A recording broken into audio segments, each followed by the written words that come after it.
Olá a todos vocês que estão acompanhando o mini curso de Direito Animal promovido pelo canal Direito Animal em Movimento. Eu me chamo Silvio Romero, atuo há aproximadamente 15 anos em órgãos de defesa do consumidor e vou falar com vocês hoje sobre a relação entre o direito do consumidor e o direito animal. Eu pretendo fazer essa breve análise dividindo ela em duas partes. Nós vamos falar primeiro sobre o consumo de produtos e serviços para os animais não humanos e depois os animais não humanos como produtos para consumo, isso diante das alterações pretendidas quanto à natureza jurídica desses animais. Certo, então vamos lá. Nessa primeira parte, antes da gente adentrar especificamente a aplicação das normas referentes à defesa do consumidor nas relações de consumo de produtos e serviços, é importante observar alguns dados. Porque o Brasil, ele possui hoje o segundo maior mercado consumidor de produtos pets do mundo, atrás apenas dos Estados Unidos, que dominam o mercado com 50% da fatia do mercado de produtos pet. O Brasil vem em segundo com 6,5%, enquanto o Reino Unido tem aproximadamente 6,1% do mercado. E esse aumento ele decorre muito da modificação na relação com os animais, com o surgimento das famílias multiespécies, e a partir daí nós vimos surgir diversos produtos e serviços voltados para os animais não humanos. Nós temos verdadeiros shopping centers de produtos pet, serviços como creches para animais, serviços de passeadores, serviços de terapias,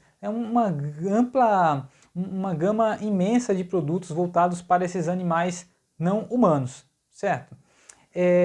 E assim, no entanto, em que pese a maior parte dessas relações transcorra sem nenhum problema, às vezes eles podem acontecer. E nesse caso ocorram esses problemas, também serão aplicáveis, assim como nos produtos destinados para os humanos, a aplicação das normas de defesa do consumidor. Mas aí de que forma? Quando será possível essa aplicação do CDC? Para isso é necessário que nós estejamos diante de uma relação de consumo, ou seja, que de um lado esteja o consumidor, do outro o fornecedor, e que essa relação ela verse sobre um produto ou serviço.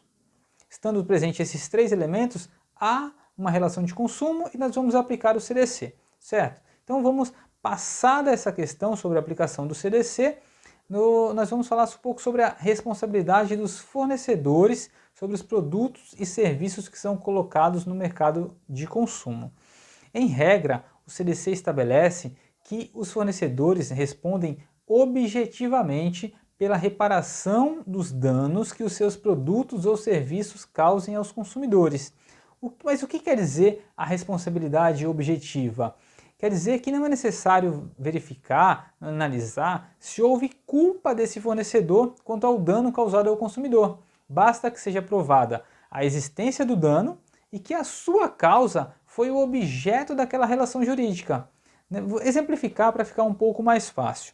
Você compra um pacote de ração para o seu animalzinho e por um problema na produção dessa ração, porque ela continha aí alguns objetos estranhos, algo que se soltou da máquina e veio no pacote, o seu cachorro ingere aquela ração e passa mal. Não será necessário provar que houve culpa desse fornecedor, basta provar que ele consumiu aquele produto e passou mal devido à ingestão desse produto, certo? Então, a exceção a essa responsabilidade, ela fica por conta dos serviços prestados pelos profissionais liberais, já que nesse caso é necessária a apuração da responsabilidade do profissional. Vamos exemplificar mais uma vez. Se após uma intervenção cirúrgica de um médico veterinário ocorrer a morte do animalzinho, para que haja a sua responsabilização, é necessário provar apenas que ele atuou de forma negligente. Não há a necessidade não é objetiva, tem que necessário verificar a culpa desse profissional. Então, nós vamos então agora passar para a segunda parte da análise da relação entre o direito do consumidor e o direito animal. Nós vamos olhar agora a questão do animal não humano como um produto para consumo.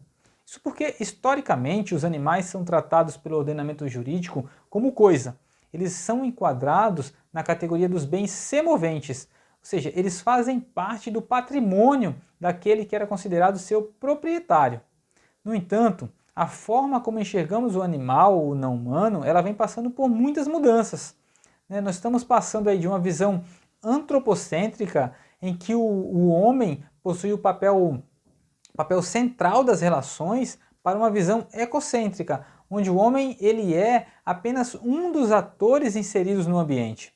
E a partir disso tudo, o animal não humano ele assume o papel de real integrante das famílias, naquela que é denominada de família multiespécie, né?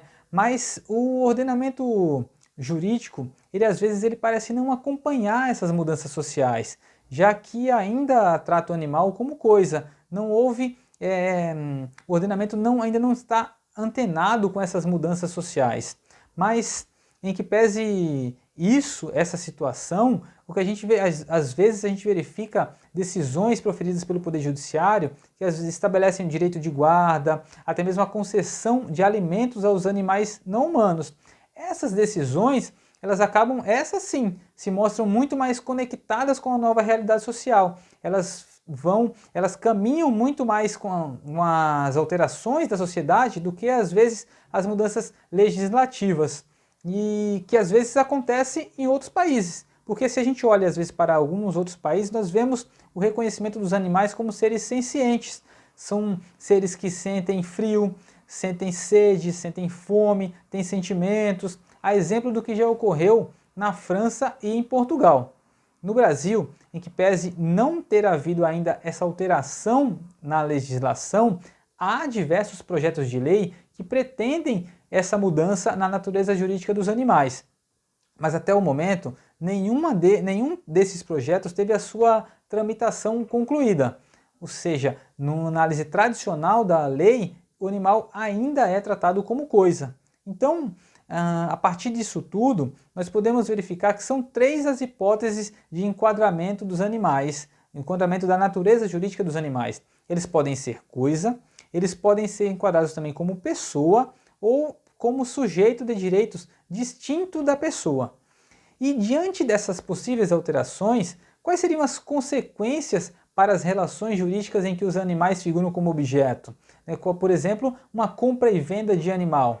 Porque, veja, que no município do Rio de Janeiro, por exemplo, a Lei Municipal 6.435 de 2018, ela estabelece regras para a criação de animais para o comércio e regras para o próprio comércio desses animais. Então, essas normas, elas resistiriam às alterações da natureza jurídica dos animais? Seria possível continuarmos falando ainda em comércio de animais? Porque veja que o animal ele é um objeto da relação jurídica. Se ele deixa de ser coisa, seria possível ainda ser um objeto? Seria possível um comércio de um sujeito de direitos? É um questionamento muito importante, muito interessante. Então, assim, além desse questionamento, os críticos da alteração da natureza jurídica dos animais ainda dizem, se eles possuem direitos, eles também deveriam possuir deveres. E quais seriam os deveres que seriam atribuídos a esses animais? Então, essas são algumas das questões que eu queria tratar com vocês hoje. Espero ter contribuído para o curso, ter contribuído proveitosamente, e eu permaneço à disposição caso tenham alguma dúvida, algum questionamento, queiram debater sobre a questão, pode encaminhar para o e-mail direitoanimalemmovimento@gmail.com. Obrigado, um abraço e até a próxima.